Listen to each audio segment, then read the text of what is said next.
In the heart of Barcelona, a woman's radical proposal to revive her marriage through an open relationship unravels into a haunting journey of emotional disintegration.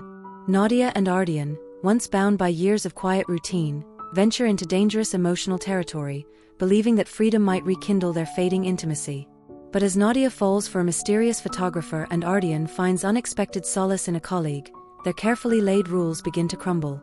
What begins as an experiment in trust and transparency slowly exposes buried resentments, misplaced desires, and irreversible consequences. When silence becomes louder than words, the couple must face the truth: some fractures, once formed, can never be mended. Dusk had just begun to settle over Barcelona. Lights flickered on slowly along Passeig de Gràcia, reflecting off the neatly aligned windows of modern apartment blocks. On the 8th floor of a minimalist flat, the faint clinking of plates and cutlery came from the dining room. Ardián Ruiz, a 38-year-old architect, sat still, staring at his dinner plate. His face was calm, but his eyes betrayed doubt. Opposite him sat Nadia Morales, his wife of 7 years, her expression solemn. Her long wavy auburn hair framed a face lined with hesitation. Olive green eyes met Ardián's with unnerving intensity.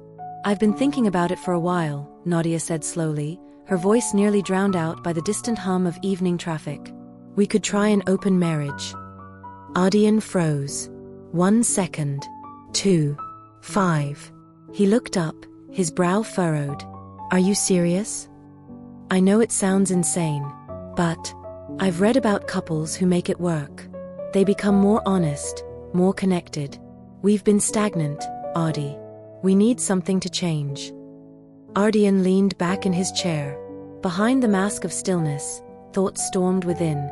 He loved Nadia, but the idea clashed violently with his values. Yet behind his rigid features lay another fear: the fear of losing her. "All right," he replied at last, his voice low, barely audible. "But there are rules. No falling in love. No lies. We tell each other everything. Every detail." Nadia nodded, offering a faint smile. She thought they'd grow stronger. But she didn't know that this night was the beginning of everything falling apart. 3 weeks after the agreement, Nadia stood inside an art gallery in the Raval district. White walls were adorned with bold paintings and experimental installations. The high ceiling and the soft echo of footsteps created a strangely calming rhythm. In the middle of the gallery stood a man with a camera hanging from his neck.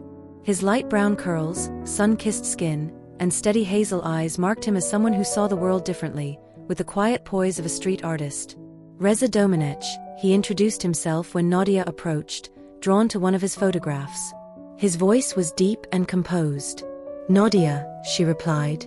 A strange flutter sparked in her chest as they shook hands. What began as casual banter flowed into a lengthy discussion about art, freedom, and fluid love. They laughed, shared stories, and unknowingly stood closer than necessary. As night cloaked the city and the gallery emptied, Reza invited her for coffee at a nearby cafe. The autumn air was sharp, but Nadia felt warm. For the first time in years, she felt desired. Nadia masked a smile behind the bathroom mirror that night. Across the room, Ardián was typing on his laptop. They exchanged brief words, as usual. He didn't ask much. Just said, "Careful. Don't play with fire." But the game had begun. Nadia and Reza's connection deepened. First once a week, then twice. Eventually, nearly every evening. They went to small concerts, debated art, and spent nights in Reza's cluttered but liberating flat. Slowly, the boundaries they once set began to blur. Meanwhile, Ardián grew distant. Fate introduced him to Sara Ibáñez, a colleague he had never seen beyond a professional lens. Working on a rooftop garden project for a boutique hotel, Ardián and Sara began spending more time together. With her cropped dark hair and sharp gray eyes, Sara wasn't easily opened up. But she listened.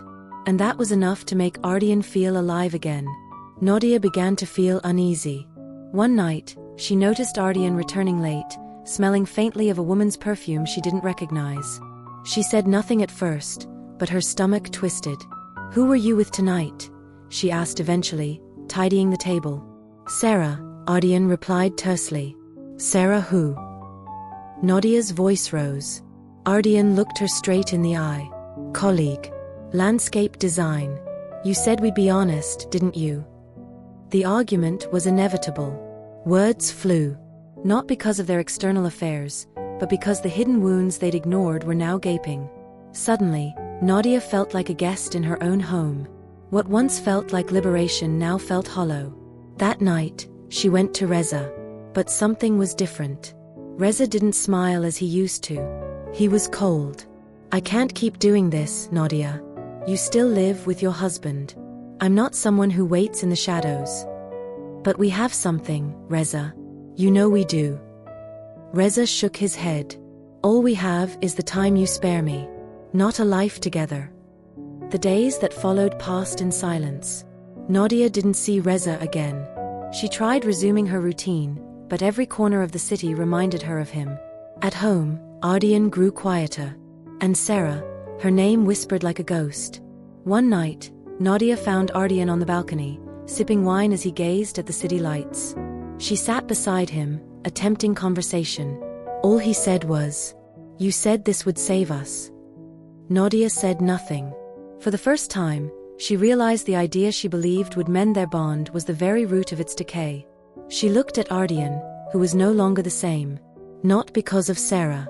Not because of the open marriage. But because his heart had moved. And tomorrow, everything would change. That morning, Ardián left earlier than usual. Nadia sat alone in the kitchen, staring at untouched coffee. She checked her phone, hoping for a message from Reza. None. Silence. She tried calling. No answer. Hours later, she received a short message from Reza, the final blow. Sorry. I've come too far into your life. But this isn't my path. I'm heading to Lisbon. Don't look for me. Nadia's world crumbled, quietly. She couldn't cry. She only sat, motionless. As the sun fell westward, she realized she had nothing left. Not Reza. Not Ardián. Weeks passed. Nadia attempted to talk to Ardián, but he grew ever more distant. Sarah began visiting to finish the project. Watching them work together twisted something in Nadia's chest. One afternoon, she found Ardián reading a letter. On the table was a folder marked with a lawyer's name. "What's that?" she asked softly. Ardián looked up. His eyes no longer gentle. Divorce. Nadia felt like she'd been pulled from her own skin. The world around her went mute. "I thought we could fix this." "You thought wrong." Ardián stood, leaving the room. Nadia stayed. Trapped in the loneliness she had built herself. Rain lashed down on Barcelona that day. Nadia ran from the apartment, desperate for air. She wandered aimlessly until she reached a small park where she and Ardián had once sat, years ago. She called Martín, her brother, a psychologist who had disapproved of the open marriage idea from the start. "I was wrong," she whispered. "I knew you knew that from the beginning. But sometimes, people need to fall to realize the ground is hard." Nadia wept in the park, letting the rain soak her. In the stillness, she understood. Love isn't an experiment. It isn't a social project. It's fragile. And one decision can shatter it. 3 months passed. Ardián moved into a new apartment. Nadia remained alone. Their home was sold. They spoke only through lawyers. Only about assets. Paperwork. Nadia tried writing again. She wrote about love misdirected, about loss that couldn't be undone, about a marriage that didn't fall from lies, but from misplaced honesty. Elsewhere, Ardián found peace. Not with Sarah, but within himself. He returned to sketching, rebuilding his world from its ruins. One spring afternoon, they crossed paths at a small cafe near the station. Their eyes met. No resentment. Just the weariness of two souls who had worn each other down. "You all right?" Ardián asked. "Learning to be," Nadia replied. They smiled. Not from joy, but from finally making peace with their wounds. And so their story ended. Not with an embrace.